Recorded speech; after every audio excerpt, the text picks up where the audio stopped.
Oh,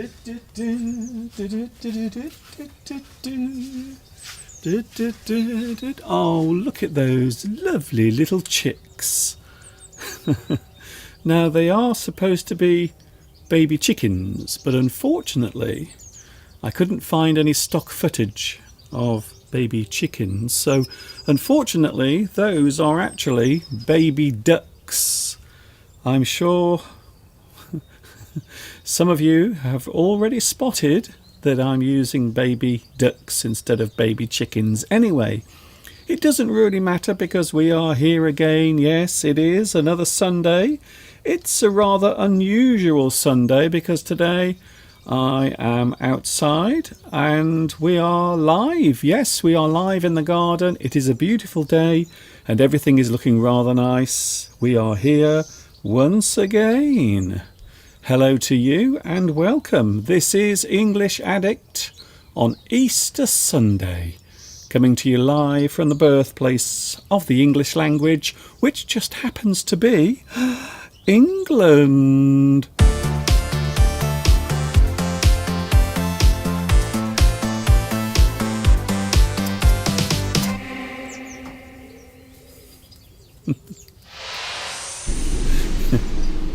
Am I ready? I think I'm ready. Hi everybody, this is Mr. Duncan in England. How are you today? Are you okay? I hope so. Are you happy? I really hope you are feeling happy today. Yes, I am outside. I have been busy all morning preparing my live studio outside. Now, if you remember last weekend, I mentioned that we were going to get snow today. But guess what? We haven't got any snow. Instead, we've got lovely, glorious sunshine. Everything at the moment is absolutely gorgeous. We have a lovely day. I will try to show you my other camera. Hopefully it will work. So there it is. A beautiful view today and everything is looking rather nice. It's also very quiet as well. I'm very pleased to find that it is also very quiet, which I'm feeling quite pleased about, to be honest. It is a beautiful day. You might be able to hear the birds singing in the distance. Everything today is rather nice.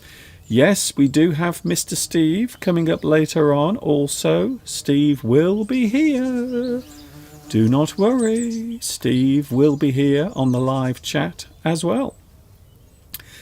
Back to me. Oh, come on, Mr. Duncan, where are you? Stop showing us that boring hill. Show us something more interesting, like your beautiful, handsome face. Oh, okay. If you insist, all right.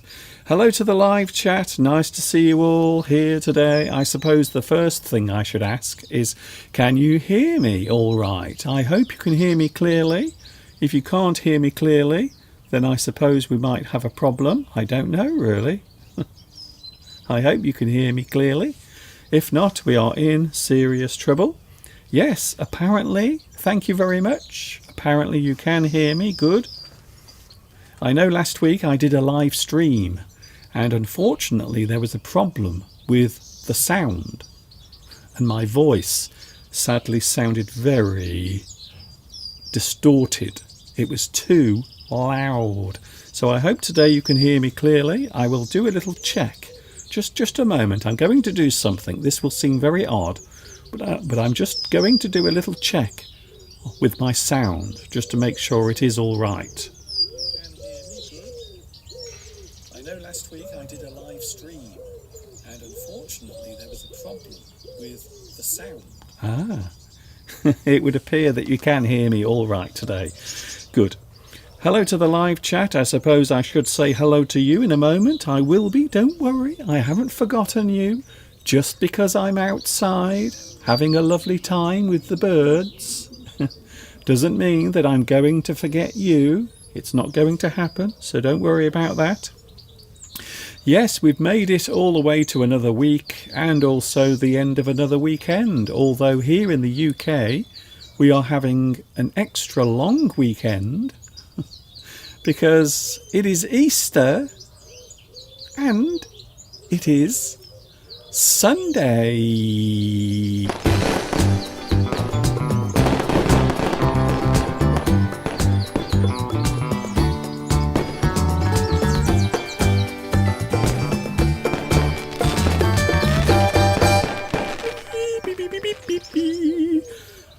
Unfortunately, I don't have my echo because I'm outside, sadly, but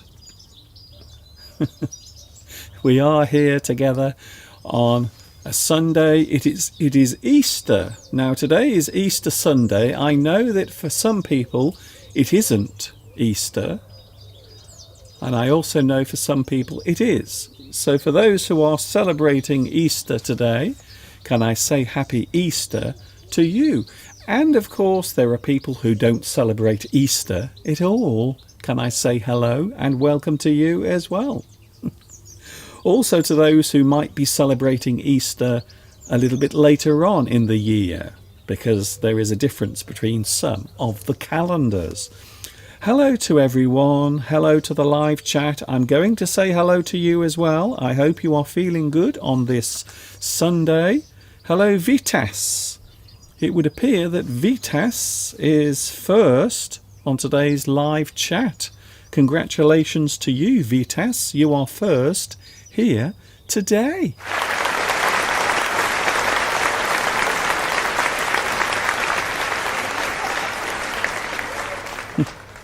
Well done, Vitas. You are first. Congratulations to you. I feel quite good today. I don't know why, but I woke up this morning with a spring in my step and a big smile on my face. I don't know why. Maybe because the weather was nice. Also because I'm going to be here with you today. It always makes me rather excited, to be honest. So if you are at the moment celebrating Easter, can I say Happy Easter once again? Yes. It is a public holiday here today in the UK, so we are having a public holiday. Yesterday was also a public holiday for some people, and of course on Friday as well. So last Friday was also a public holiday. So we have a very long public holiday during Easter, which is rather nice. Hello also to Flower Espoir. Nice to see you here today as well. Mosen, thank you Mosen for joining us today. Yes, we are live outside. The weather is absolutely gorgeous. I couldn't resist coming outside. You might hear the occasional aeroplane or helicopter flying over my house. Of course, there are now, you might not believe this because I'm so famous now on YouTube, they actually have tours that you can take in a helicopter. And you can fly over my house and take pictures of me in the garden or maybe taking a shower. If that's your kind of thing. So if you do hear some helicopters going over, don't worry, it's just the local helicopter company that are now giving people little trips around the area. Here comes one now. It sounds like one is coming over my house right now. Hello also to Mr. Bruno. Hi Mr. Bruno, nice to see you here as well. For those who are wondering, yes, Mr. Steve will be here today. No sentence game. I'm going to say that now. There will be no sentence game because we're outside, and to be honest with you, it's a little bit too complicated to play the sentence game outside, if I was completely honest with you. So that's one of the reasons why. Hello also to, hello Palmyra. Palmyra is here. Luis Mendez is here today. Nice to see you as well. We also have Zuzika. Hello Zuzika. Olga, Sandra, Wafe is here. Wow, so many people are joining in. Thank you very much. Thank you for joining me today. I'm so happy to see you here. I can't begin to tell you. Theo Theo Platty says, Happy Easter, Mr. Duncan. You are welcome. Thank you very much. And I suppose I can't mention Easter without also mentioning chocolate. Would you like to see some delicious chocolate? I think I have it here somewhere. Oh, yes. Yes. There is some chocolate just down here, and we will be showing that a little bit later on. Yes, of course, as I mentioned earlier, it is Sunday, but it is no ordinary Sunday because it is Easter Sunday.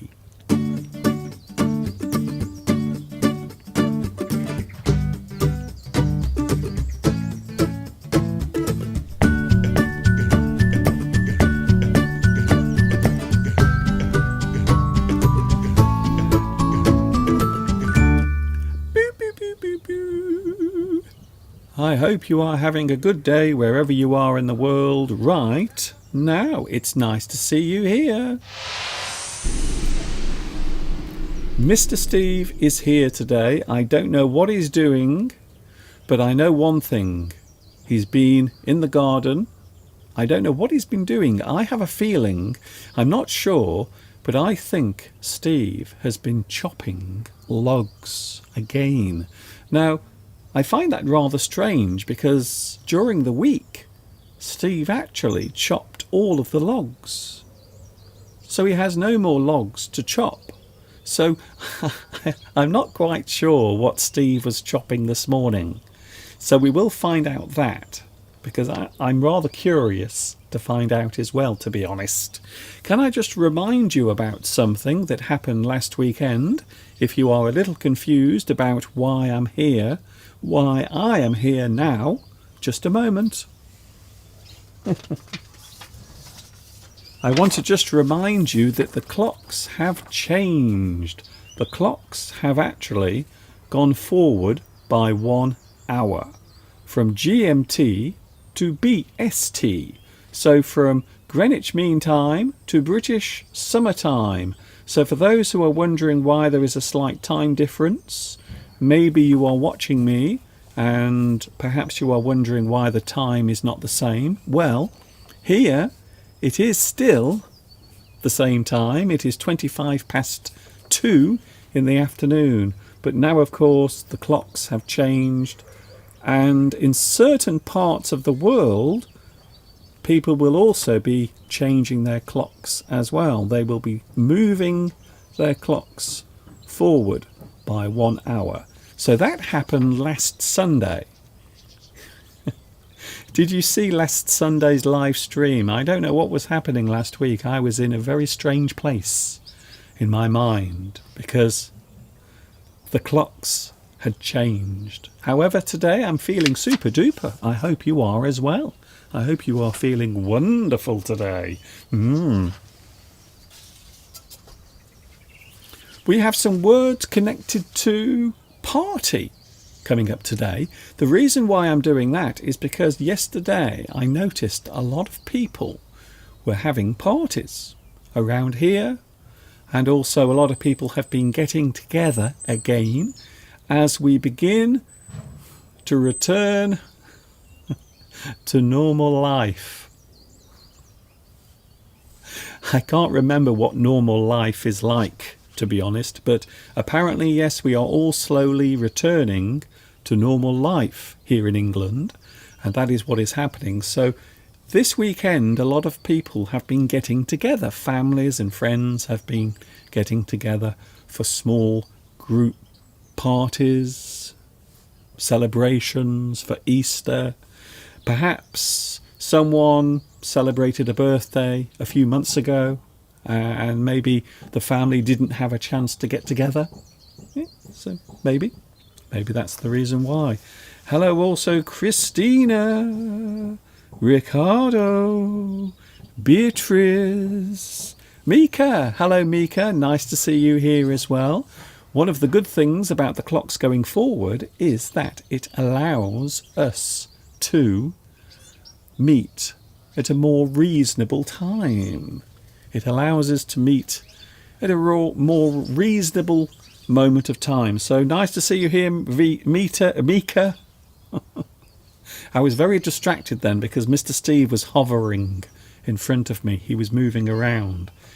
I'm not sure what he was doing, but it was very distracting indeed. It is not green screen behind me. This is real. This is actually real, what you're looking at the moment. I can prove it as well. I can prove it. I can prove it, baby. Watch this.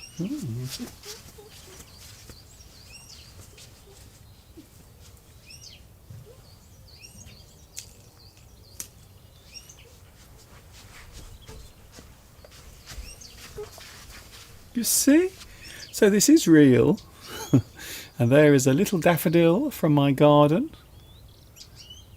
to wish you all a happy Easter and also happy spring, wherever you happen to be in the world. So there it is.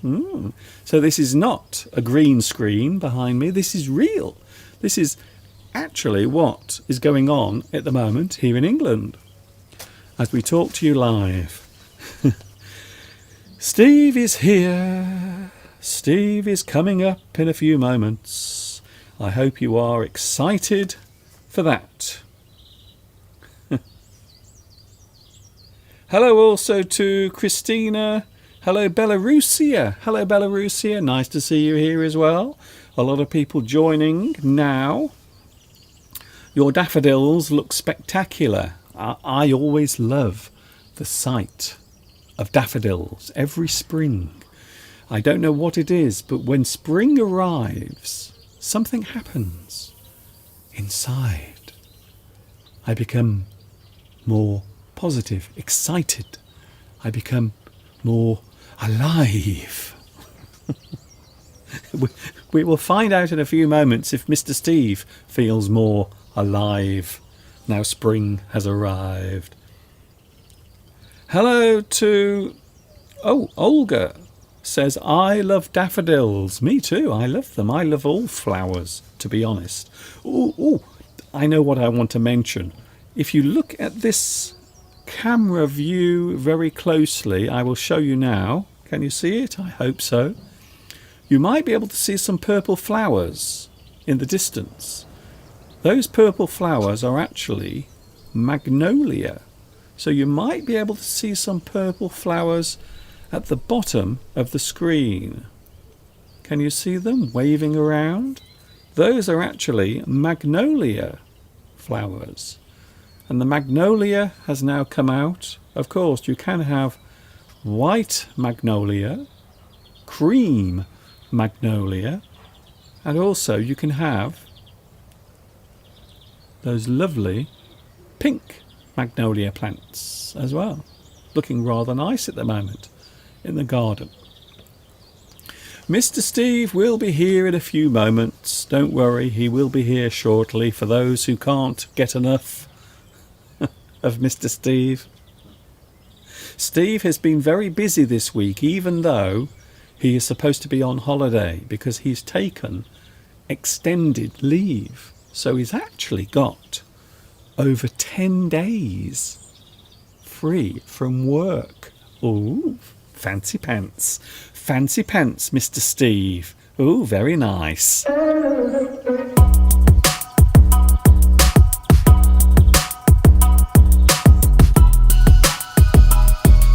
Okay, that's enough. That's enough. We can't have too much fancy pants.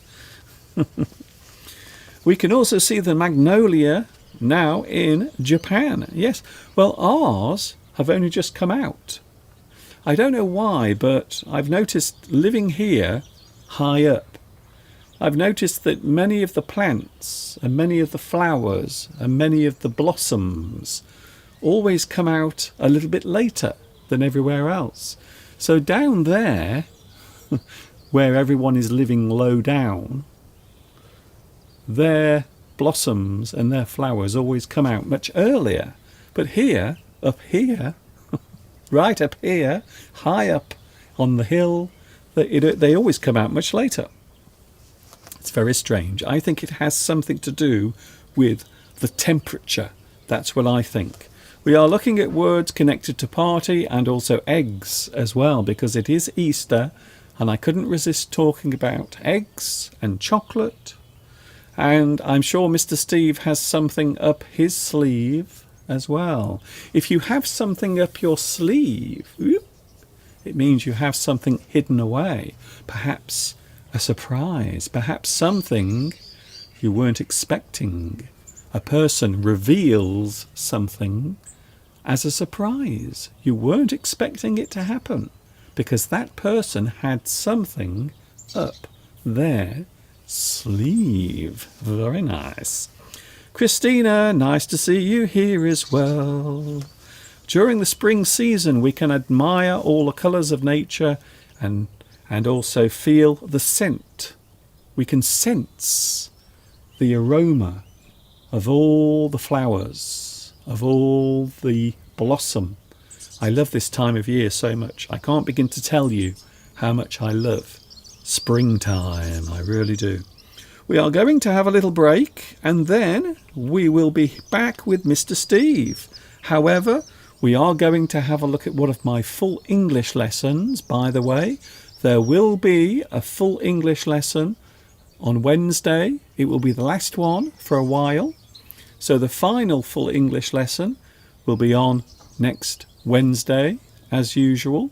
And then that will be taking a break. And then after that, we will have something a little bit more special.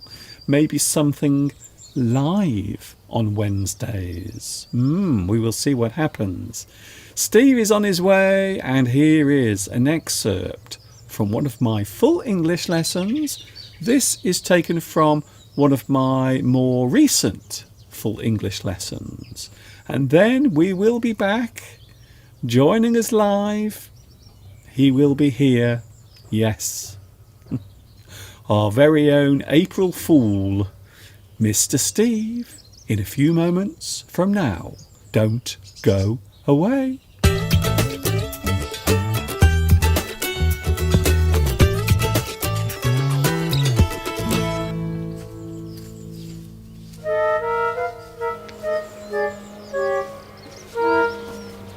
Hi everybody, and welcome to what can only be described as a video language lesson posted on the internet. Coming to you from the birthplace of the author A.A. Milne, who wrote the stories of Winnie the Pooh and his various animal friends, plus his human companion, Christopher Robin. Did you know that Christopher Robin was a real person? In fact, he was A.A. Milne's son. England is also the birthplace of the English language, which is why we are all here today. So without any more small talk or jibber-jabbering, let's get on with today's full English lesson, which will start right now.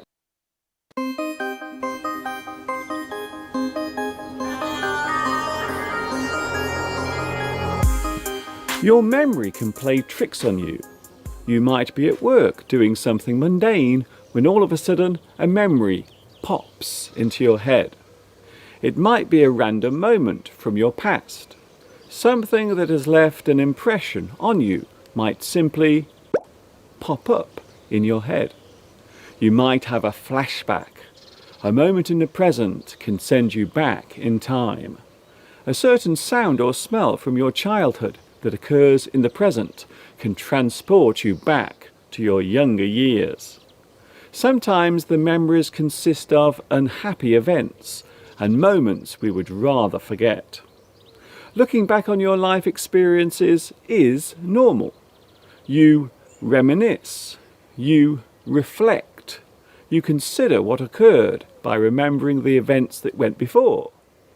As we get older, our distant memories become more precious. Your memories make you the person you are. They are your individual experiences that are an irreplaceable part of you.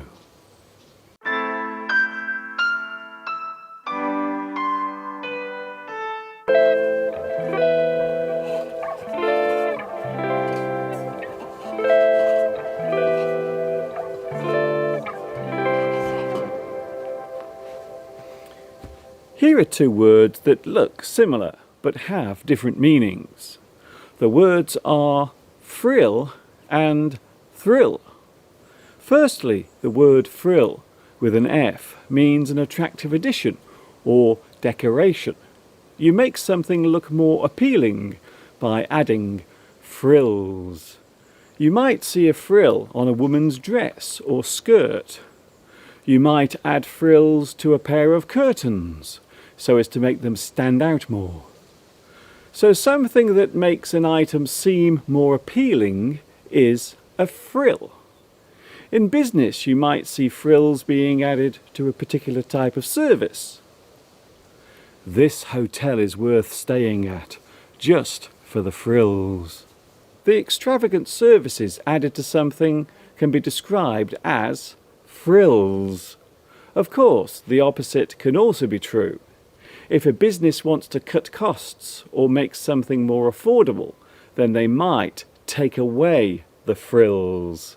A basic service without the unnecessary comforts or luxury can be described as no frills.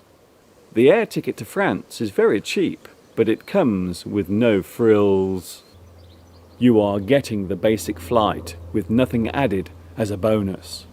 A basic service is a no-frills service. Then there is the word thrill, which can be either a noun, adjective or verb. Something that makes you feel a sudden rush of excitement can be described as a thrill. It was a thrill to see BTS in concert last night. I was thrilled to be asked to speak at the seminar.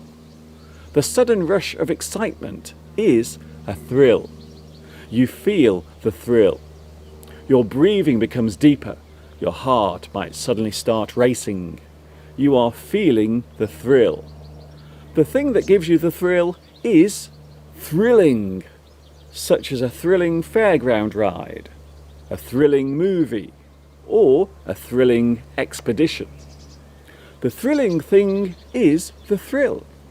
The thrill is what you get from the thing that is thrilling you. An excited-looking person can appear thrilled.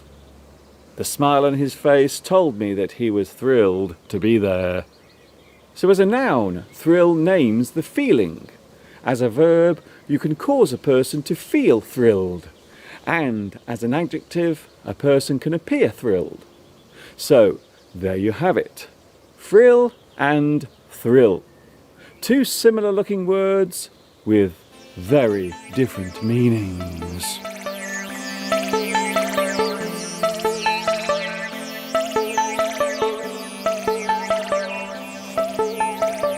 It's true that the English language can be quite confusing, especially when it comes to pronunciation. Good examples of this occurrence are the words lose and loose, chose and choose. Firstly, the word lose means to mislace something. It describes the sudden loss of an item or person. The spelling of lose often causes confusion for many when it comes to written English. The word chose is used in the past tense as something that has been chosen. You chose it. I chose this dress yesterday whilst out shopping. So despite the similar spelling, the word lose and chose are pronounced very differently. Then we have loose and choose. Firstly, the word loose means the state of slackness or free movement. I have a loose tooth. I should go to the dentist, I guess. Then there is choose, which describes the action of making a selection. You select something. You choose an item. I will choose my wedding dress tomorrow. It's worth remembering that while chose and choose are related, lose and loose are not, thus proving that the English language can sometimes be a very confusing thing indeed.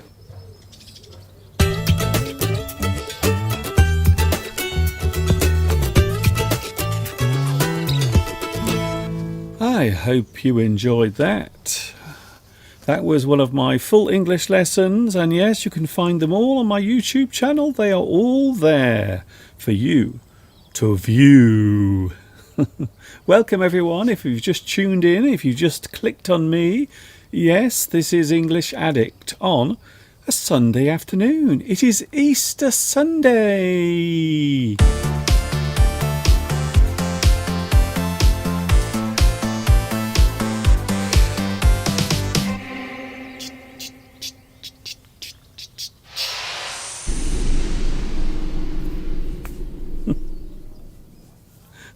It's nice to see you here today. I hope you are feeling good. I really hope you are happy as can be. I'm wondering where Mr. Steve is, because I'm here, but I wonder where Mr. Steve actually is at the moment. Can anyone see Mr. Steve? Can you see Steve? Because I can't. Is he in front of me? Is he beside me? Where is he? I'm waiting for Mr. Steve. Oh, hello there. It looks as if Mr. Steve has something in his hand especially for Easter. Hello, Steve. Hello, Mr. Duncan. Ah. And hello to everyone out there. Lovely to be here again. Mr. Duncan, as you know, never eats anything in the morning in preparing for his life's treat. This is true. I'm a person who, especially on Sunday, I am a busy bee, and quite often I forget to eat. So all I can say is the smell from this hot cross bun is now going up my nose, and it's making my stomach grumble. It really is. Oh, look at that. I thought you'll be hungry, Mr. Duncan. I will bring you a hot cross bun because it is Easter Sunday. It is Easter Sunday. Now, unfortunately, I don't know how the religious people will like the fact that I have split this right down the cross. I don't think it matters really. But there you go. Are you hungry, Mr. Duncan? It's still warm. I've just taken it out of the toaster. Oh, there's a nice aeroplane going overhead. I'm enjoying the plane. We are having some tourists coming over at the moment. Apparently the local aerodrome is now sending aeroplane tours and also helicopter tours over my house for people who are interested in seeing seeing Mr. Duncan and Mr. Steve from the air. They're dragging a big banner behind them and it says, "Watch Mr. Duncan." Yes. No, I think it's actually saying, "Don't watch Mr. Duncan." It's very nice of the local airfield to put on a display for you. Are you going to eat this, Mr. Duncan, before it goes cold? So first of all, let me explain for those who don't realise, this is a hot cross bun. This is something we always have at Easter. It is symbolic, I suppose, you might say, for those who are religious, because if you look very closely, there is a cross. And Easter is all about Christianity. And for those who are following the Christian belief, Easter is a very important time. If you don't hurry up, Mr. Duncan, that hot cross bun will become a cold cross bun. Okay, Steve, you can have half. Thank you. I'll have the one half where the cross has been split in two. Okay. Ready? So here we are. I hope you don't mind that we are eating. I'm salivating. Me too. I'm really hungry. I mean, genuinely. I'm genuinely hungry. So please excuse me for a moment whilst I eat my hot cross bun. Well, yesterday, our neighbour, who is a very good cook, brought us some homemade hot cross buns. She'd made them herself because they're a bit like bread. You need to let them rise with live yeast and then put them in the oven. But because she knows you're not keen on... They have to rise like somebody else we know. That's it, you see. They rise. They resurrect in the oven. Anyway, carry on. And there's a good word. We'll come back to that later.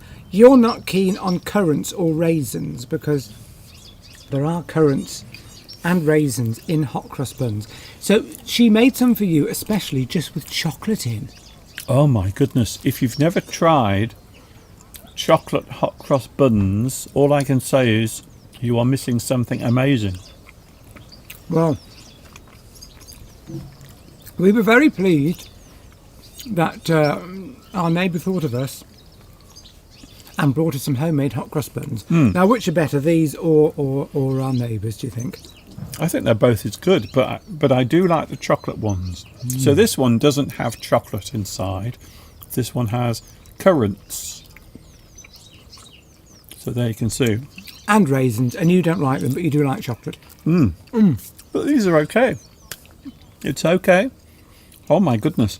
Please excuse us. We're going to make everybody hungry, as we usually do. Can you also wipe your mouth? There's food all over Mr. Steve's face now. There's also spices in hot cross buns as well. They put mixed spice, Yes. which is sort of cinnamon, I think there's lemon as well. cinnamon, bit of ginger maybe Lovely. in there. It's just ground mixed spice that you use for making cakes. I think it's cinnamon, ginger in there, and it just gives it a little extra spice, which is what is special about a hot cross bun. You've actually made some in the past. Oh yes, well I can turn my hand to anything, as you know, Mr. Duncan. Talking of which, Steve has been busy in the garden this week, chopping his logs. I can't believe you haven't got a log in your hand. I'm ripped, Mr. Duncan. I can go and fetch one. Just like that, I can go and fetch a log okay, for you to see. Well, the thing is, Mr. Duncan, because they're essentially pine logs, so they're logs from the conifer tree, I moved some inside. We've got a little storeroom just up the other side of the kitchen. Okay. And where we keep logs and things like that, so they're easy to get at in the winter months. And the smell of pine, like you said, it was like pine disinfectant. It sounds like someone who's been pouring disinfectant everywhere.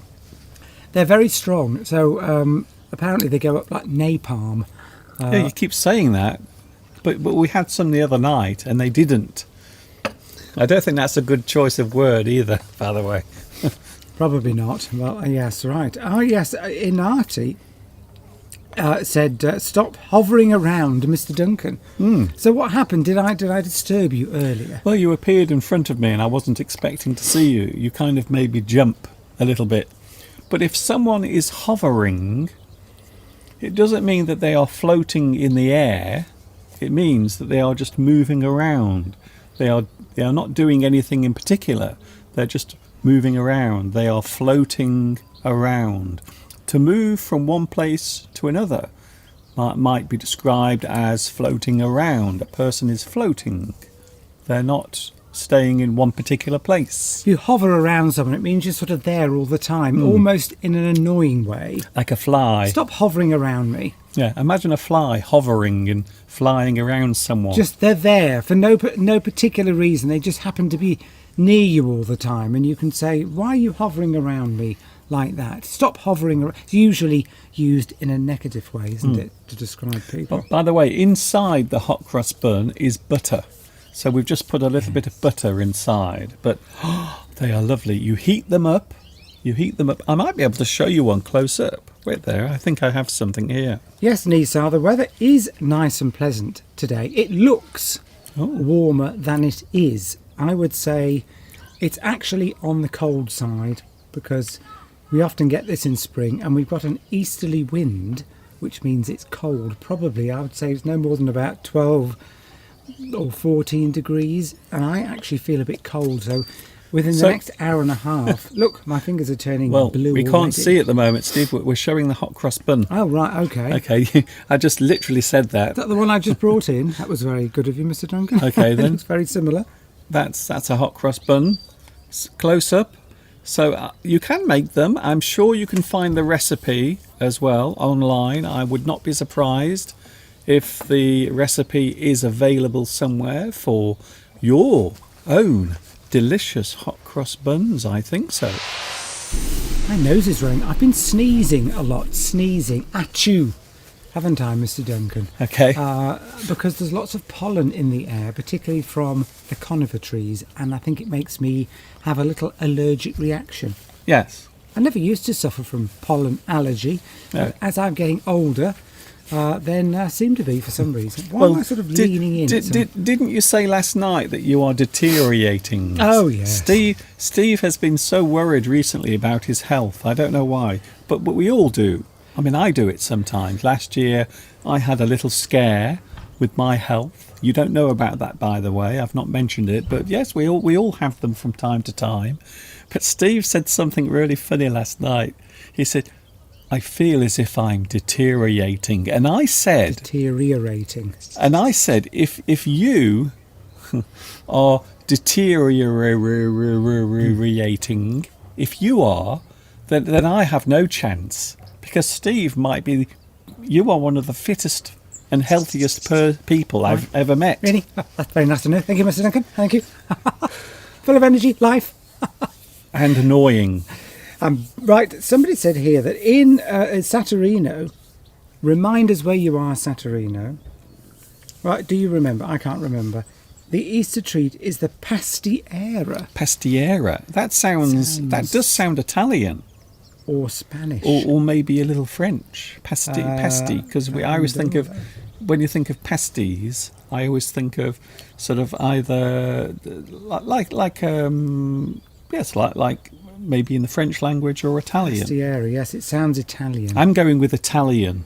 So yes, well, whatever that is, it sounds very nice, like a pasty. In the UK, we've got something called a pasty, which is probably very different to that. Okay. A pasty is like a high fat laden sort of crust with usually meat inside it. That's it. Is normally associated with sort of builders. What? You said and this. Workmen. Whether people doing okay, high Steve. physical work eat pasties in the UK because what is it? It's like a puff pastry. Well, yes. High in fat. It's not puff pastry. First of all, it's normally heavy pastry. Heavy, fatty. And inside you have meat or vegetables, but it's very popular as a snack, a quick snack. You can go to the cake shop or a bread shop, and quite often they will also have hot meals, hot snacks, and pasty. A pasty is very popular. Cornish pasty. So if you go to Google and Google Cornish pasty, pastie, you will find that. Pastiera is Italian. I believe I said that. I'm the winner. I'm the best. Bigging yourself up, Mr. Duncan. Okay, bigging yourself up. Yes. If you big yourself up, it means you overinflate yourself Okay. in terms of your abilities Right. and skills. Okay. Big yourself up. If you go for a job interview, people will often big themselves up. They will say more about themselves than is actually true, or maybe exaggerate the truth a bit. Yes. And we all know people who like to sort of show off and embellish or exaggerate Yes. their talents. I think also just to be proud of what you do as well. If you do something well, then you might want to big yourself, to big yourself up, to talk about your achievements. I'm always doing that Are you? on the live streams in a jokey way. I'm always bigging myself up, aren't I? If you Mr. say Duncan? so. Always saying how good I am at the garden, I still chopping logs. Okay, I still can't believe that you haven't showed us one of your logs. Well, I can go and fetch one. Do you want me to go and fetch one? Go and get a log. Bring us, Steve, bring me your favourite log. So maybe a log that you are somehow attracted to or drawn to. Maybe when you were chopping the logs last week, maybe you had an extra special one that was like sending you a signal, something that was saying, I'm your favourite log, I'm your special log. A bit weird, Mr. Duncan, but I'll go off and get one. Yes. It's a bit weird. That's an understatement. Everything on here is a bit weird. Look at Steve running. I can't believe Steve is running then. Look. Steve was running. That was quite funny. I don't know why, it made me laugh. Come on, Steve, hurry up. Hurry up, Mr. Steve. By the way, we have Flags of the World coming up in 2 minutes. So if you are a fan of the Flags of the World, we have them coming soon. Come on, Mr. Steve, we have the Flags of the World soon. Here we go. Oh, okay then. You don't have to do that. I do it because I know it annoys you, Mr. Duncan. Did you see how my health is deteriorating? Can I do something that annoys Steve? What's that? Hit me over the head with it. You're going to hit me over the head with that Anyway, log. we have 1 minute. Look at the thick bark on this. This is amazing. This is incredible wood. But what I love about this wood, Steve, is it smells amazing. It smells like I'm walking in a pine forest. It is. Now, you can see where I've tried to stick my axe in. Mr. Steve is out of breath. I told you I was deteriorating, Yes. Mr. Duncan. So these are Mr. Steve's logs that he cut up last week. We will talk more about this in a moment, Steve, because now, guess what? Do you know what time it is? 3 o'clock? It's coming up to 3 o'clock. And for all those who are a fan of those flags, well, guess what? We have the Flags of the World coming up in a few seconds, whilst Mr. Steve makes heavy, passionate love I love my logs. to his logs. Dear, you are so strange, Mr. Steve. We are just waiting for 3 o'clock. I like to be precise, you see, because it's not quite 3 o'clock yet. Who would have thought that 1 minute could go by so slowly? I can talk about logs. Bark. There we go. Bark. Oh, bark. So the word bark is actually spelt the same way as the sound that a dog makes. Anyway, more from this a little bit later on, because right now it's 3 o'clock and it's time to take a look at those flags of the world.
Well, I don't know where Mr. Duncan is.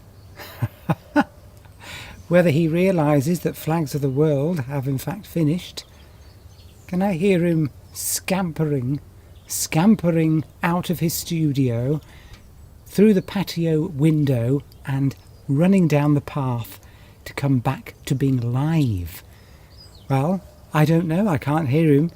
Can you see me, Mr. Duncan? Where are you? Flags of the World have finished. No sign from Mr. Duncan. So I'll keep talking. Anyway, we found out, thanks to Maria, that Pastiera, I'm assuming we're live, Pastiera is in fact from Naples. So when we go to Naples, we will have to have one. It sounds delicious, and I would like to see a picture of one. We're going to look it up afterwards. There you are, Mr. Duncan, leaving me all alone. All right. Alone. Calm down, Steve. Don't worry about it. When did we go live again? Well, there it is. The picture in front of you is what the live stream is. Well, I can't concentrate on that and think about things to say. Okay. To keep the momentum going, If we're keeping the momentum going in something, it just means you're keeping things going. Yes, the momentum is the force of something as it moves. So maybe a weight will have a certain amount of momentum, and that will allow it to keep moving. Yes, if you want to keep the momentum going in a conversation, you have to keep putting new ideas and thoughts in. Yes. Otherwise, it sort of dries out. And I think it's safe to say that Steve is the wrong person to ask to do that, to be honest. Yes, maybe I will love baking when I find the recipe. Yes, send us the recipe, or at least we can look it up. I've just realised I want to now eat a Cornish pasty as all my paper blows away. You're not a builder, Mr. Duncan. No, I'm being disparaging to builders and people who do physical labour for a living, because pasties are associated with, for good or bad reason, with people that tend to do manual work, because you need lots of energy if you're a builder. Steve, lots of energy in a pasty. What the hell are you talking about? Well, it is, isn't it? Because I go to, when I'm out and about, when I was out and about in my job, and shortly, hopefully, will be in a few months' time. Okay. I go to bakeries to get sandwiches for lunchtime. Okay. And I see, workmen coming in, and they always buy pasties. Okay. So they don't buy salads. Put it this way: they don't buy salads. Okay. They buy high-energy pasties. All right then. To keep them going. You seem very passionate about this. I'm not being disparaging at all. Actually, I now want to eat a pasty. To be honest, I would love to eat a Cornish pasty. Look them up on the internet. They are absolutely delicious. 90% fat. Anyway, Steve, we are here today talking about English, and I suppose here's a good expression, because a lot of people yesterday were having parties, as people now are able to join together again in groups and have meetings and get-togethers and reunions. And I suppose here is a good expression.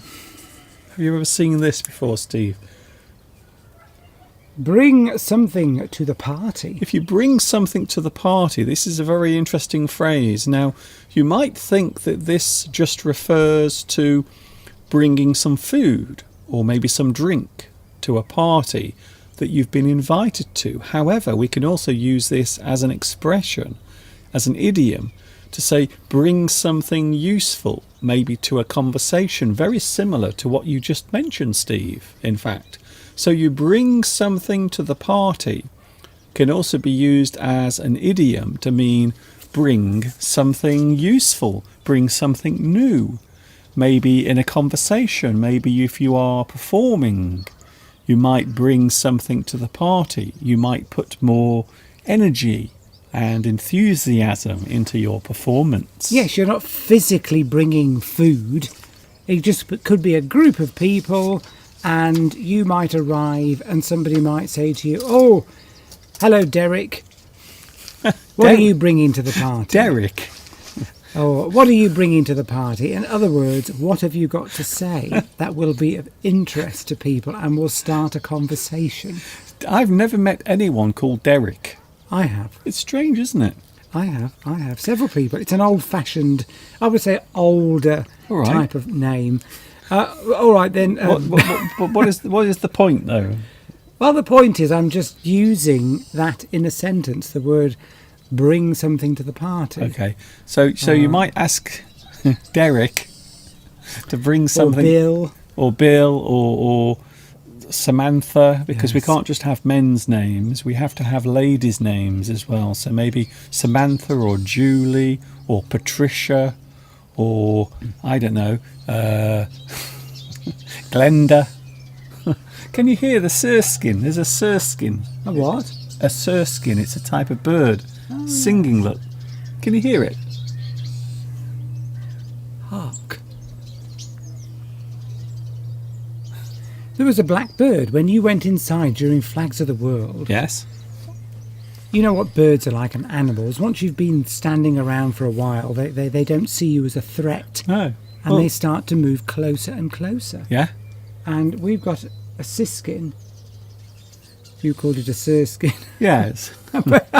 We won't go into the reasons why. A siskin. A siskin is a type of bird. It is green, black. The male, you can always tell the male siskin because it has a black head. But he's sitting there and he's watching us.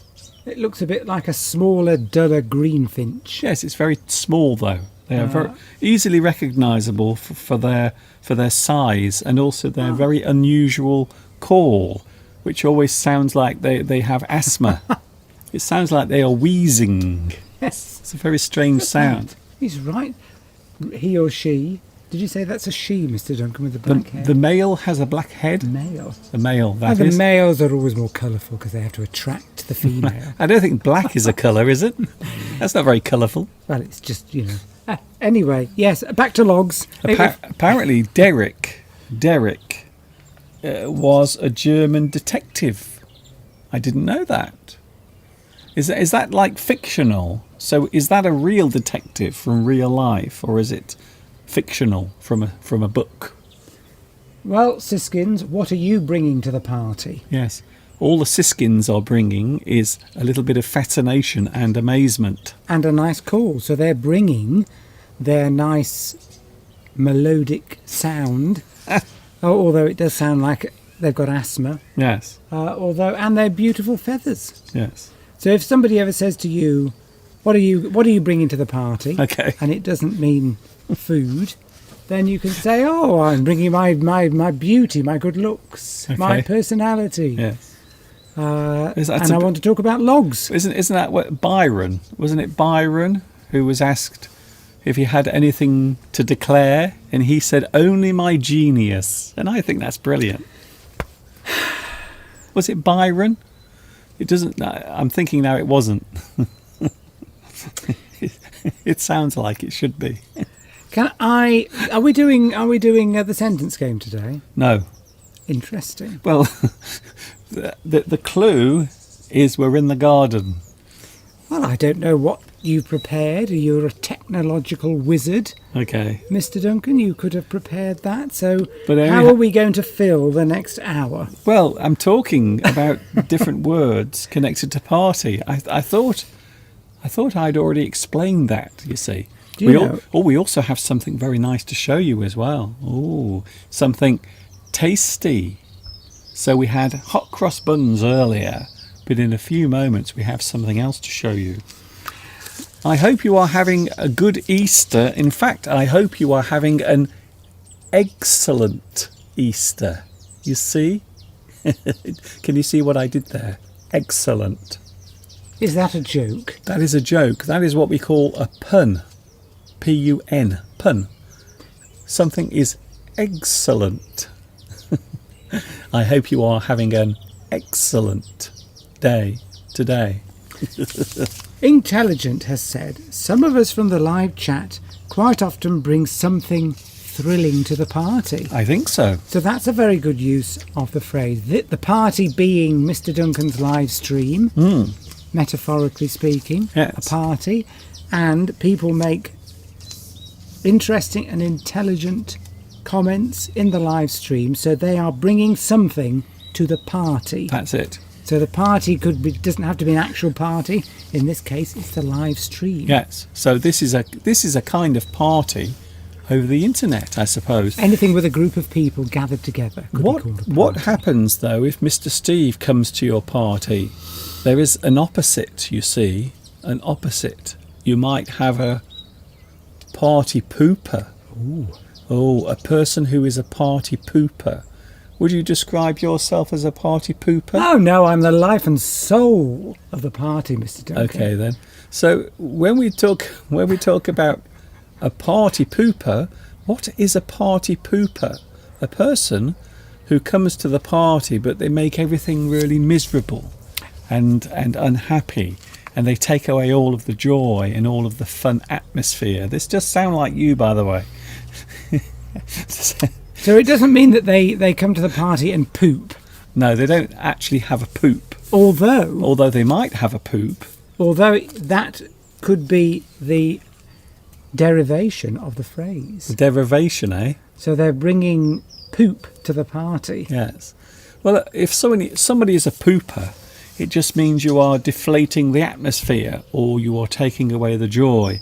So a party pooper is a person who comes to a party, they go to the party, but they are miserable and they bring nothing happy. They take away all of the joy that everyone is having. Yes, and they might come up with negative phrases and say things like, oh, I don't think we should turn the music up too loud, we might annoy the neighbours.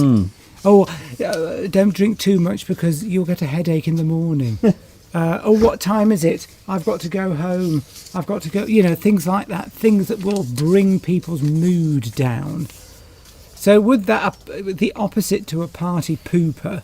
Well, a party pooper is the person who brings everything down. Yes, so the opposite. But the opposite is you would say they are the life and soul. So a person who is really having a great time and they bring so much joy to the party. They talk to everyone. Yes. They mix, they mingle, they're fun, they're laughing, they're coming out with jokes. Yes. And everybody wants to be around them and talk to them. That's it. And be in their orbit. So that person is the life and soul of the party. Yes, that's used in a positive way to describe somebody that you want somebody at your party who's the life and soul of the party, because quite often they will get things going. They will interject with a positive attitude and they will encourage everybody else to relax and to have fun. Yes. And you always want, if you're going to arrange an actual party, you want somebody who's there, who's lively, who's going to and gets on with everybody and will interject and put in a positive attitude to the party. Good. Hold out your hand, Steve. I've got something for you. Is it big? It's big. It's big.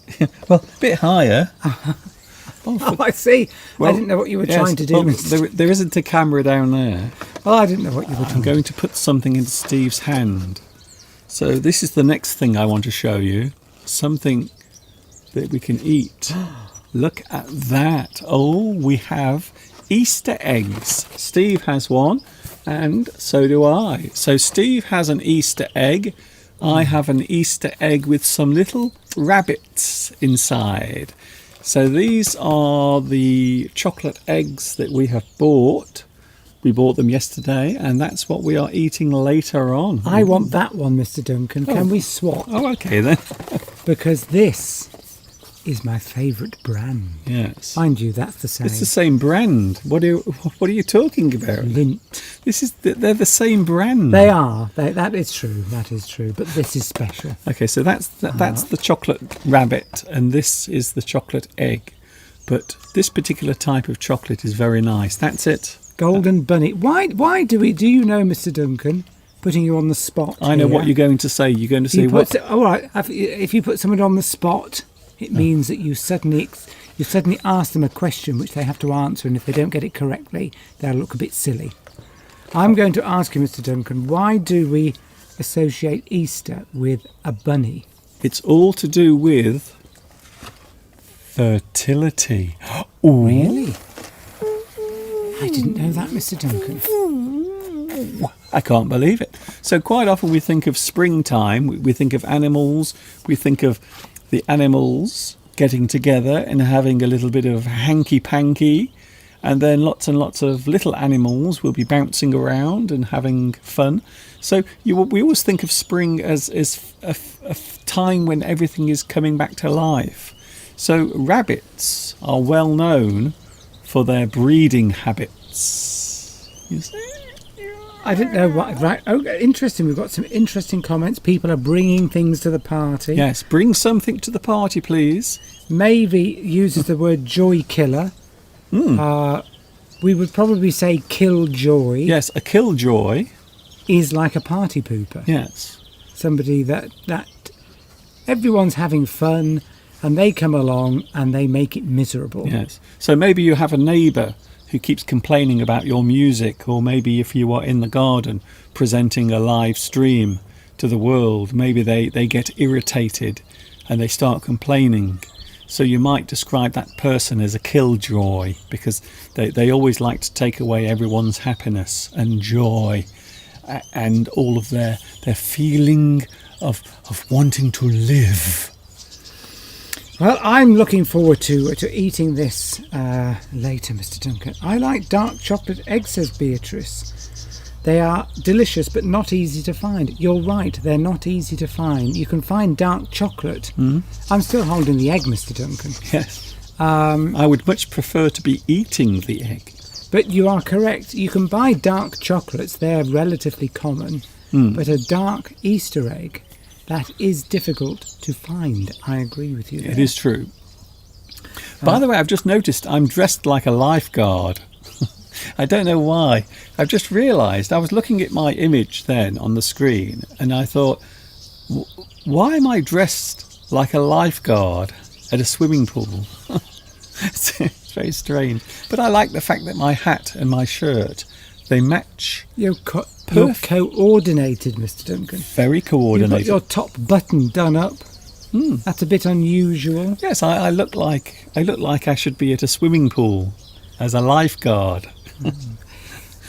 Lifeguards, tend to have a sort of a body to match. They've got a certain image. I'm not saying anything, but I'm not sure that you would fit that profile. Okay, what are you saying? You're saying I'm weak. Well, you can't swim for one thing. No, that is true. I would be a terrible lifeguard because I can't swim. So, yeah, I would be very easy to drown. So for those who are thinking of drowning me or doing something horrible to me, drowning, you just throw me into the nearest lake and I will sink like a stone. Nisar says, try to become the centre of attraction at a party. Now, that is something, when you go to a party, there's always somebody who wants to be the centre of attraction. True. And they usually will dress maybe provocatively. Oh.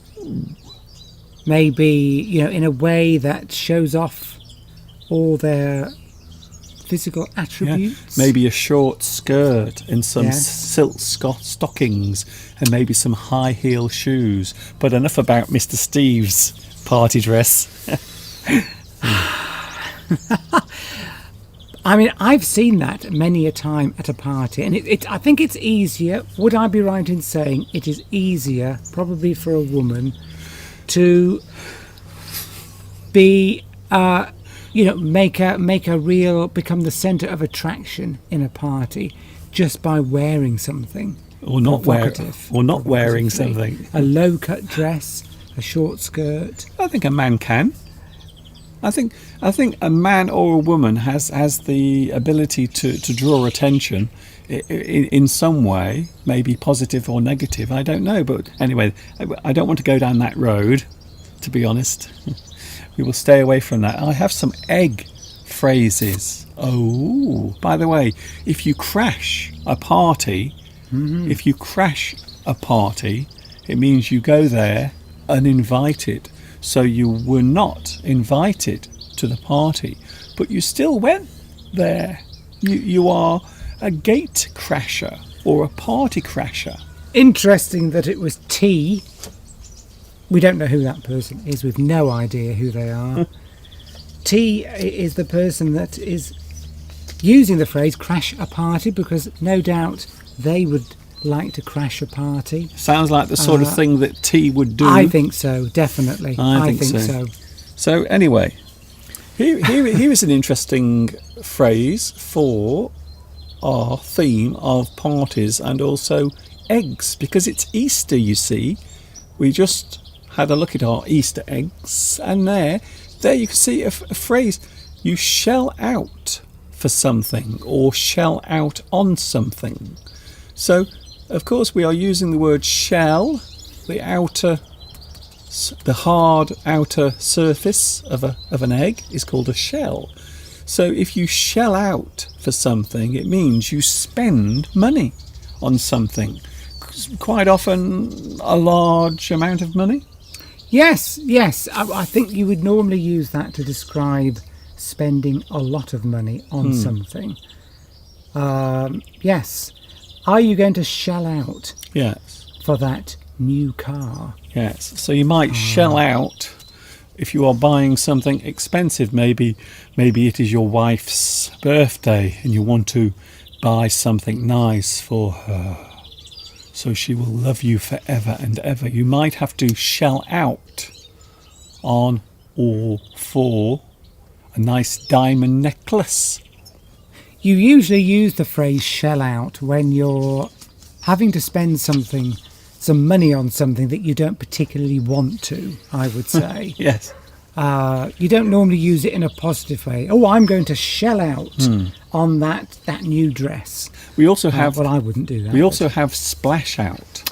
Splash So out. splash out is more positive. That's more positive. Splash out. Let's splash out. Yes.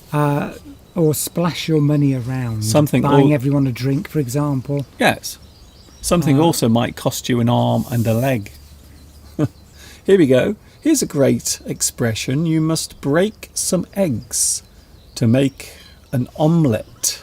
So if you break eggs to make an omelette, well, I suppose sometimes you have to cause a little bit of damage or have some hard work or maybe a little bit of mess, and perhaps things will be untidy. So sometimes you have to go through a little bit of difficulty, maybe a little bit of pain to get to your goal. Sometimes you have to break some eggs to make an omelette. Things sometimes are not easy to do. Edith says, or Edith, I think it's Edith. Yeah. My first husband wanted to be always at the centre of attention in different parties. And he always told the same story or joke. This was very boring for me. That's very common in relationships.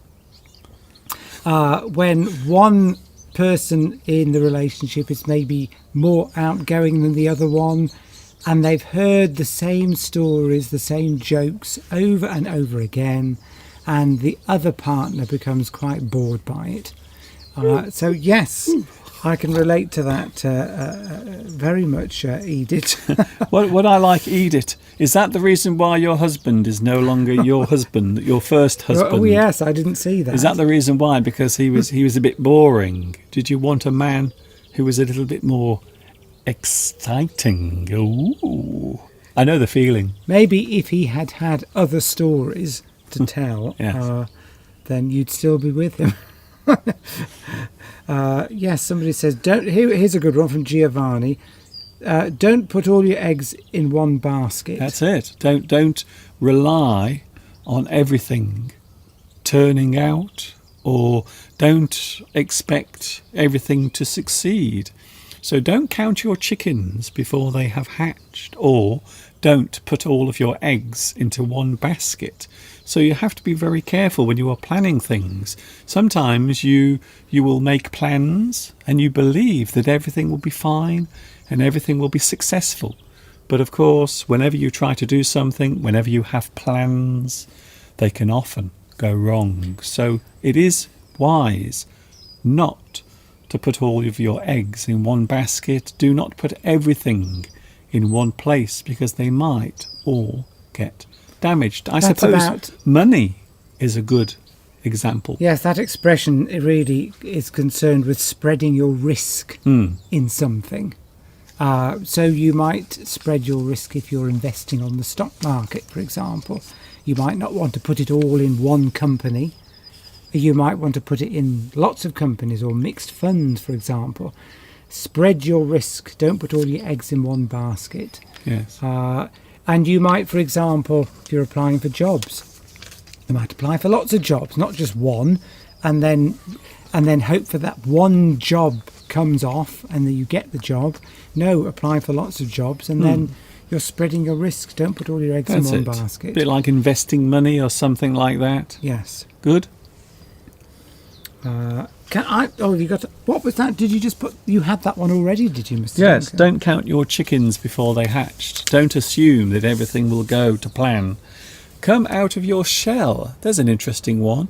This is something that I do, especially when I'm on the live stream. People don't believe that I am actually I can be very shy in real life. Painfully shy. If you say you're painfully shy, yes, I don't like being around strangers. Someone is really, really very shy, and it's almost painful to watch. I was going to say as well. T said, "Is splash out the same as shell out?" Yes, sort of, but splash out tends to be used in a positive way in spending money, and shell out tends to be used in a way that you're almost regretting spending the money. So there we go. So yes, to come out of your shell is a person who is becoming more, I don't know, more adventurous, or maybe not so shy.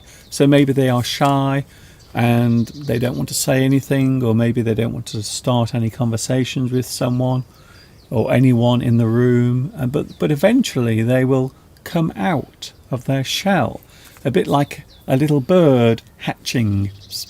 Yes. They've been safe and protected, and then suddenly they decide. You often use this expression. Parents will often use this expression with their children, or they might use it to describe other people's children. When a particular child was very shy and didn't want to say very much, and then suddenly they see them talking in groups of people and joining lots of groups and societies and becoming more extrovert. You can say that, oh look, little Johnny there, he's really coming out of his shell. So, in other words, turning into what he really is, his true character is coming out. So instead of being introverted, you become extrovert. So, but some people, of course, can be both. So in certain situations, I can be very shy and quiet, especially if I'm with people I don't know. I don't like going to parties or any big gatherings where I don't know the people. I always like to know some of the people who are there. So that's one of the things I'm very awkward with people I don't know. I know that's surprising because I seem so confident on here. Big head. Giovanni says, learning English is helping me to come out of my shell. Good. Well, there we go. Yes, learning a new language gives you confidence to express and use that language with other people. So it develops self-confidence. Yes, especially if you want to use that language with other people. So it's a good way of finding out about other people and what they like and their experiences and also their opinions. Yes, if you're coming out of your shell, you're developing confidence in yourself. Yes. So I think I might be ambivert. Ambivert is kind of, I think it's in between, where you can sometimes be shy and sometimes be very lively and sociable. Hello, Juan Jose Diaz Radovic. Hello to you. I like using your word, your name, pronouncing your name. I'm assuming I've done it correctly, of course. Yes, I think so. Oh, by the way, I had a lovely surprise last night. As you know, I am a very big fan of a TV show called Mind Your Language. It's a very funny TV show, and of course it was made here in England. It was an English TV show from the late 1970s to the early 1980s. Last night I received a message from one of the actors in Mind Your Language, one of the students. So I wrote to him because because apparently it was the anniversary of Mind Your Language being first shown. I believe that's what it was. But so I left a little message in reply to his message, and I can't believe that he actually replied to me. So I actually heard from one of the students from Mind Your Language last night. One of the actors? One of the actors, yes. Incredible. Can you believe it? So they must be, how old did you think they were now? In their 70s? He must be now in his 70s. Abdu says we need to add the Sudanese flag. Sudan, okay. Noted. Noted. I will make a note of that. I'm sure Sudan is on there. I will check that. I will check that later on. But thank you, because if anybody notices or thinks that their flag is missing, let us know, and Mr. Duncan, with his technical wizardry, will add you in. Of course, it is Sunday. It's English Addict. Today we are having a cracking time. You might have a cracking time. If you have a cracking time, of course, this relates to eggs, because if you drop an egg on the floor, it might crack. Have a cracking time. Cracking time. Have a cracking time. It means have a good time. Have a good time. Have fun. You have a cracking time. Something that is cracking is great. It is good. A little bit like Wallace and Gromit. Yeah. Hey, Gromit. That's cracking cheese, Gromit. Cracking. So something that is cracking is great. It is. We had a cracking time on Mr. Duncan's live stream. A really good time. Yes, we had a great time. A really good time. We had a cracking time. Here's a good question from Nisa. I think this is very good. What's the difference between fluent and affluent? Oh, well, they are very different words. They're very different words. Very different words. And there's another one which sounds very similar, effluent. And you don't want to get that mixed up either. To be fluent is to have knowledge and also the ability to do something. Affluent is a person, or it describes a person who is wealthy. And effluent is basically sewerage. People's poop and pee-pee as it goes underground in all of the pipes. Effluent. Affluent. Often ends up in the sea. Yes. Yes, so are you becoming more fluent in the English language by watching Mr. Duncan's live streams? Yes. That's how you would use that word in a sentence. Yes. I'm not very fluent in German. Okay. I would say, that's a way of using it another way round. You're not very fluent in English. That's true. Giovanni has a question. Yes, but be careful you don't use the word effluent, because that is sewerage. Yes. So all of the dirty, disgusting stuff that comes out of human beings, it has to go somewhere, and we call that effluent. And affluent means wealthy, and fluent means to have an ability to do something. You do it confidently. You are fluent. You might be fluent in English. You might be fluent in German, fluent in Italian. Giovanni has an interesting question. What does it mean if you have egg on your face? To have egg on your face means that you have done something that is maybe bringing embarrassment on yourself, or maybe you've done something foolish, maybe you've said something that was untrue, or maybe something that was wrong, and then another person will correct you. So that will leave you with egg on your face. Particularly if you've said that you're very good at something. Say you were an excellent driver. I'm a brilliant driver. No one's better than me. And then you drive out and have an accident, or you scrape your car, on a wall, and then people will say, "Oh, he's got egg on his face now." You use that phrase often after you've said something that you've bigged yourself up about something. Yes. You might say you're very knowledgeable in a certain subject, and then somebody asks you a question and you don't know the answer, so you look a bit silly. You'd be embarrassed, and someone would say, "Oh, they've got egg on their face now." Yes. So you to show yourself up in some way. So you pretend that you have a certain skill, but then it is revealed that you don't have it. You are in fact useless at that particular thing. You end up with egg on your face. One is saying that I'm speaking with a very posh accent. I think actually they want to hear you. Oh, yes. Well, of course, I can speak all sorts of different dialects, but I do love to speak as though I'm part of the aristocracy, you know. Yes. So that this is Lord Steve. Oh, yes. I mean, Prince Charles and I, we're very close colleagues, and I've helped him out on many an occasion with his various charities. But yes, that'll do, Mr. Duncan. That will do. I'll do the complete opposite now, shall I? And do a local country accent, shall I? I can't wait to see what the subtitles. I can't wait to see what the subtitles do with that. Oh, anyway, bit of fun. Yeah, bit of fun, Mr. Duncan. I've got a word. Have you? That is pertinent Yes. to Easter. So does it fit in? Pertinent. Is it the one that I think you are going to say? If something is pertinent, it means it's. Help me, Mr. Duncan. It means Well, that it's connected to it. Yes. It's connected to the thing you are talking. Relevant to what we're doing. Yes.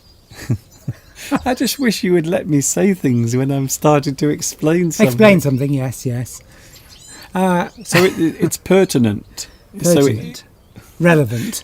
Yes. It belongs in that place, so it is suitable for that place. Of course, there is the opposite, which is impertinent, which describes someone who is rude. So yes, you can have the opposite, but actually the opposite can actually mean something quite different. The word I was going to use, Mr. Duncan, which relates to Easter, Yeah. is resurrection. Resurrection. Well, it's got the word erection in there, so Well, carry on. Well, as if you are a religious person, then obviously you will be celebrating the resurrection of Jesus Christ. Okay. But of course we can, which means of course somebody that was dead that's come back to life. Yes. But we can use that phrase in other words. It doesn't have to literally mean somebody coming back to life. No. I mean, you can resurrect somebody on an operating table. They might die, and then you use the old electric shockers. I'm not sure and if you bring them back. I'm not sure if you resurrect them from the dead. No, resurrect means to come back from actually being dead. Well, yes. I mean, you can die on an operating table. I think you mean resuscitate. I know, but it's similar. But anyway, we can use the word resurrect. Moving on, Mr. Duncan. Moving on. On the third I've got day, egg on my face now, Mr. I've got egg on. See, I did that deliberately because I wanted to show what the word egg on your face actually means. So, resurrect someone. yes, you do. You see that? I did that. Wait there a second. Move on. Is it 3 o'clock? It's time. It's time for the sentence game. Sentence game. Doctors don't resurrect people. You see, but I said that deliberately so that you could see. I'm sorry, Doctor. He's my husband. He's been dead for 3 days. Could you please resurrect him? I've got egg all over my face, and I deliberately said that in order to demonstrate the use of the phrase egg on your face. So there we go. My husband's been in the armchair for 5 days. Doctor, could you just come round, please? I'm not going to live this down now. If you don't live something down, it means that you never get over it. You're always embarrassed about it, and people keep referencing it all the time. Doctor, could you come round and resurrect my husband? Anyway, back to the word resurrect. Okay, then, resurrect. If we take it out of context of religion, it can also mean you can, for example, resurrect a project. So you might have a business. Yes, it just actually means bring back. Bring back. Yes. Bring back, exactly. So you might have a business, and you might have had several ideas you had for maybe growing that business, and new ideas for new products, new ways to sell, and then you examined that and decided maybe 3 years ago that that idea wouldn't work, or it wasn't suitable. So you put it away in a filing cabinet or on the hard disk in your computer, and then you were having a meeting and somebody said, "Oh, do you remember such and such a few years ago said that we could do this? Let's resurrect that idea." So you bring it back to life and you start talking about it again.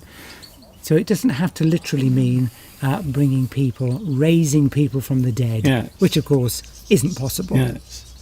If you are of except in religion. Yes. So next time you go to the doctors, they don't ask to be resurrected. Well, you could do. Yes, but it might be beyond your doctor's capability. to be Intelligent, here we go. What about the word crucifixion? Yes. honest. Okay, here we go. I suppose Again, a religious term. Yes, I suppose it is Easter. Now, Yes. as you know, I should point out first of all, just to be fair, neither of us are religious. No, we don't have to say that. We don't have to. We don't have No. to. Oh no, you do have to say it though, Steve. No, we don't. Just trust me. I'm a bit religious. I you? am. I am a bit religious. you? Yes, definitely. Oh, Yes. okay. So that's why you were on your hands and knees by the bed the other night. So No, you were praying for something. it didn't come true. It didn't come true. Did you get it? But yes, we can use the word crucify, Yes. can't we? Okay. In common English. Yes. Not literally. Well, if somebody's been... Well, you explain that, Mr. Duncan. You could say somebody's been... If somebody is crucified, they are just punished for something. So a person who is punished, so harshly punished. So it's kind of a phrase, but we don't always use that, to be honest. So you will be crucified if the boss finds out.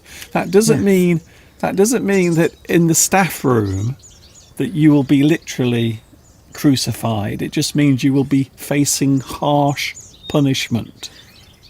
Yes, you might use it to... there could be two people who are competing for sales, for example, and one person does spectacularly better than the other one. And you might say, "Oh, he crucified you," Yes.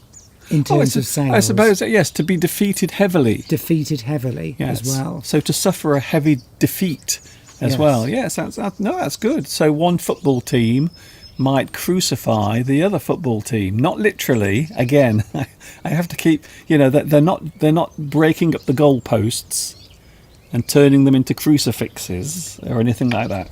What is the best dictionary? The best dictionary is the Oxford Dictionary. I thought you were going to say it's Mr. Duncan's channel. Well, I'm not a dictionary. Well, you sort of are. Yes, but yes, a dictionary, a reference book for the English language, Oxford every time. I know a lot of people are going to say, "Oh, it's not Oxford. You shouldn't be looking at Oxford. It's Webster's." Here's another good one from Intelligent. Stigmata and stigmatise. Oh, well, stigmata is interesting because that is the mark, or sometimes people believe that they actually have stigmata, which is the mark left by the crucifixion, or maybe even there might even be blood coming from a wound Like the nails. on a person's hand. Yes, so they are actually the wounds caused by nails being driven through someone's hands and also their feet as well. So yes, it's... That's what that means. But what about stigmatise? If you stigmatise someone, it means you select a certain group from society and then you will treat them harshly. So you will take one group of people, it can be any group, and you treat them differently, quite often harshly or unfairly. You stigmatise someone. Because maybe one person out of a particular group behaved in a certain way, you might then apply that to everyone. But it is actually related to stigmata, you see, because you are putting an indelible mark on someone that can't be removed. So, as I understand it, those two words are actually connected. And you can stigmatise an individual as well. It doesn't have to be groups. You can do it for individuals. You can say, I feel as though I've been stigmatised because you might have done something. Yes. And then people always associate you with that event that took place, something that you did that was probably negative. You might have said something nasty to a colleague at work, and then people think you're a nasty person, and then you become associated with everybody thinks you're nasty, and then you find out about it and you say, oh, I've been stigmatised. But you might have said something nasty to a colleague that was... Yes. So it is rather like marking someone. Imagine putting a big X on someone's Yes. head, and you can see it all the time. So it's a mark that is put on a person, and I suppose you would say that it can't be removed. You have been stigmatised. You have been treated unfairly. Yeah, sometimes due to the colour of your skin, for example. Yes, your colour of your skin, maybe your nationality, maybe your accent, even, maybe your sexuality. Oh. Why do you always do that? Anyway, never mind, Mr. Duncan. Oh, we've got 10 minutes to go. 10 minutes? Really? Oh Yes, my! that's all we have. I can't believe how quickly today's live stream has gone. We have talked about a lot of interesting subjects today, Mr. Duncan, and we have 3 hot cross buns left that no doubt you will want me to toast Yes. after we finish this You live have stream. my complete attention.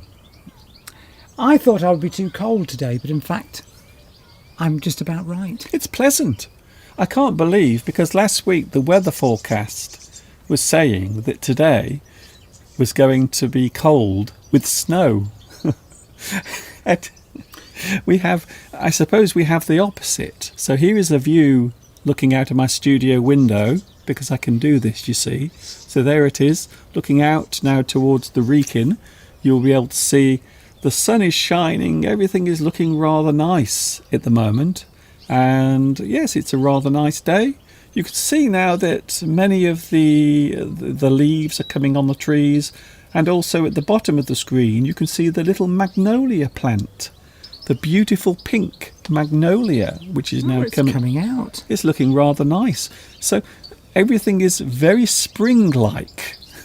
It really does feel as if spring is in the air. Yes, T. Can we call T Mr. T? You can be Mr. T. Mr. T. That's a nice little. That's a nice phrase, because wasn't there a television program with a Mr. T in it? There was the A-Team. Right. Can you name the other members of the A-Team? Jim and Bobcat. No. Let me think. Well, there was George. With Mr. T. There was George Peppard. That's the actor's name. Yes. And he played Hannibal. Hannibal. I can't remember his other name. And then there was Face. Do you remember Face? No. I think it was Dirk Benedict. Is that who played him? And then there was the strange one, the weird one. I can't remember his name. Oh, I knew it was on the tip of my tongue there, Yes. Mr. Duncan. If something's on the tip of your tongue, it means you've nearly got the phrase or the answer to something that you want to say. What was his name? What was tip of you my know tongue. the strange one? I want to Murdoch. say Murdoch. Yes, well done. I can't believe I got that, Mr. Duncan. I'm Mr. normally Steve very bad Murdoch. with names. Or, as they used to call him in the show, Mad Murdoch. Hello, Omar from Kurdistan. Have we got the Kurdistan flag? What, on here? The flag to the world. Not I haven't here. got. Have I see? I haven't. Obviously not here. I don't have the Kurdistan flag in my garden, but I do have it on Flags of the World. It is there. I know that for a fact. Well, if you want to see your flag, Omar, have a look at 3 o'clock, and hopefully your flag is there. Palmyra makes a very interesting point. Palmyra says, I'm not religious, though I have visited plenty of religious places. Yes, it's strange. I have a fascination for churches and maybe places of worship. I don't know why, but I love going into them, looking at the history, especially if the building is old. So we have the most amazing church here in Much Wenlock, and part of it is actually medieval. So it goes back a very long way, 6, maybe 700 years. The church, the original church, and also the abbey here in Much Wenlock. Although sadly the abbey is now ruined. It is now a ruin, unfortunately. Cadogan says, what is the meaning of the word indelible mark? Well, something that's indelible cannot be removed. It is something permanent. So Yes. maybe you might say that a tattoo. You might say that some sort of tattoo on a person's flesh is indelible. It can't be removed. Although technically, I know what you're going to say, Mr. Duncan. You can remove tattoos. I've seen the TV show with that girl who's got tattoos all over her body. Oh, Yes, certainly very, very difficult to remove. Indelible, Yes. permanent. yes. So you might mark a piece of clothing with a marker pen that's a permanent marker. Yes. Maybe And you would spill some wine on Yes. your white shirt. or on your carpet, Yes. and that becomes an indelible mark, something that you can't completely remove. Yes. I think the word, again, I might be wrong. I think it relates to the word delete. I think indelible and delete are very similar in meaning. Careful, Mr. Duncan, you might get egg No. on your face. Well, if you're I won't. wrong. I'm not saying that I'm right. I'm saying I believe so. I believe. Yes, I think delete and indelible, they have the same root. Yes, I would love to live in a church that's intelligent. You can. Well, you can in the UK. There are lots of old churches that have been disused and no longer used as a church, and then you can actually buy a church and live in it. In fact, Steve, and myself, we have a friend who used to live in a church, and you are not going to believe this. Outside their front door, there were tombstones. Yes. Outside Tombstones. real graves. Yep. The graves were still there. Because if I can explain, in the UK, Church of England is the predominant church, but attendances at churches have been falling for many decades now. Yes. And as a result of that, the Church of England have been selling their churches because people aren't attending them. No. And you can buy these churches and convert them into places to live. Yes. You can live in a church and you can have your own graveyard complete with bodies. The price intelligent of a church, it'll usually just be this in terms of its area, its square footage or meter. It'll be about the same price as a normal house, but quite often, because a church is a very big place, they're normally split into maybe flats. That friend of ours, they had a quarter of the church. The Yes. church had been split into 4, and they've got all sorts of interesting features upstairs, like sort of stained glass windows and things like that in their living room. There was a group of middle-aged choir boys who were still living there.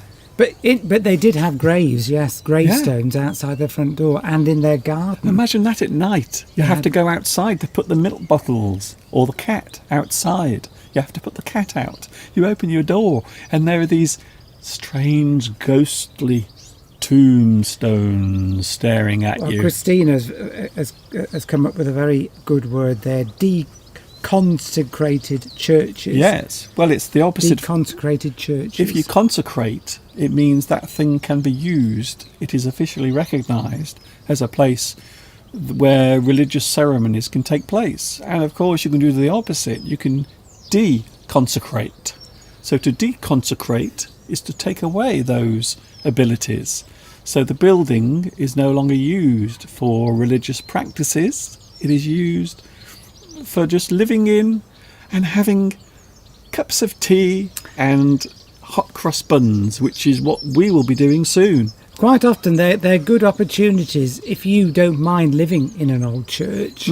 They're often disused and in need of a lot of repair to bring them up to the standards that you would require for a modern dwelling. And quite often they come up very cheaply. But you have to spend then an awful lot of money Yes. in converting them into a proper Yes. house, because the spaces would be too big. You would have to put a floor in and things like that. Can I just mention quickly, there is, of course, another type of church called a chapel. So chapels tend to be much smaller. So in local areas, you might find, instead of a church, you might just find a chapel, which is a much smaller building. And quite often you can actually buy the whole chapel and convert it into a house. Some people don't agree with it. Some people say that it's sacrilegious. So again, if something is sacrilegious, it means it goes against religion. So yes, quite interesting. So some interesting words today. Ooh. Our intelligence says that her husband likes to renovate things, Oh, okay. and he's always dreamt of restoring a church. Yes. Yes, Could come you- to England, there are plenty for sale. Could he do anything to this? So this needs renovating. It needs a lot of work. So maybe a little bit of scaffolding, maybe a little bit of cement and plaster. I'm sure we could renovate this. Maybe you could pray for me, Mr. Duncan. I'll tell you what, I will go on a calorie-restricted diet, Oh. which if you do that to worms, they live about 5 times as long. Don't think it works with humans, but there's a bit of... What a bizarre reference. What a thing to end on. Well, Mr. Duncan, it is 4 o'clock. Yes, it's coming up to 4 Coming up to o'clock. 4 o'clock, so I'm going to go inside Yeah. and I'm going to toast some more tea cakes. They're a little stale, the tea Oh, cakes. I thought they were good. No, the hot cross buns. Hot cross buns, they're not as fresh as they normally are. Yes. Oh, I thought that was quite nice, I thought. So I will complain next week. No, I won't. I'm only joking. Well, lovely to have been here and share time with you. And next week, maybe we will have the sentence game back again, Mr. Duncan. Everything back to normal next Sunday, If there ever is such a thing as normal if there is. when it comes to Mr. Duncan's live streams. Is there anything normal about this? Right, bye everyone. See you next week, and I'll see you in a few minutes. In the kitchen, hopefully. That's it. I can't believe how quickly today's live stream has gone. We will be eating our Easter eggs later, and I hope if you are celebrating Easter, perhaps you have something nice to eat as well. I hope you've enjoyed today's live stream. It has gone by very quickly, I must be honest with you. We've had a lovely day. I've really enjoyed this, by the way, as I always enjoy my live streams, and I hope you have as well. Don't forget, there is a new full English lesson. It will be the last one for a while. Something else will be happening, but yes, the full English lessons will come to an end for a short time. So the latest one will be available on Wednesday, and I will see you next Sunday. I'm back with you next Sunday from 2 p.m. UK time. I will put it on the screen so you can see it. 2 p.m. UK time is when I am with you next, so you can see it on the screen right now. There it is. Sunday 2 p.m. UK time is when you can find me here on YouTube. And don't forget, we are live every Sunday, just like we are at the moment. But not for much longer, because it's almost time to say goodbye. Thank you very much for your company today. I hope you've enjoyed it. I hope it's been interesting. And I hope you have enjoyed everything that you've seen today. It's been a beautiful day. We've had some fun. There it is, look. the beautiful view looking into the distance. There is now a blackbird standing right next to me. Hello. Hello, Mr. Blackbird. Are you hungry? I think so.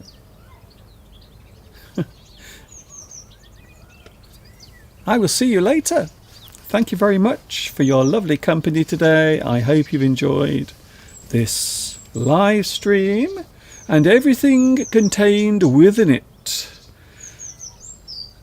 Thanks for your company. It's been really nice being here, and aren't we lucky to have such a beautiful day? Wow. Very nice. Thanks a lot. See you later. This is Mr. Duncan on behalf of Mr. Steve as well, saying thanks a lot. Thanks for joining me today. I hope you've enjoyed today's live stream and it has been interesting. I really hope so.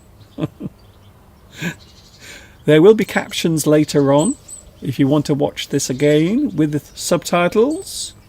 See you soon. Thank you very much for your lovely messages. It's been great to be here with you again.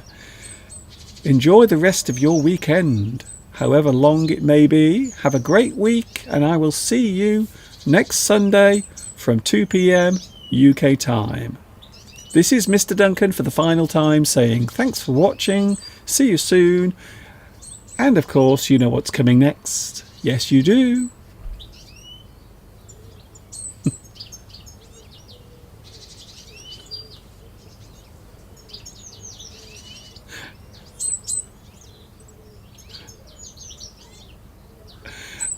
Ta-ta for now.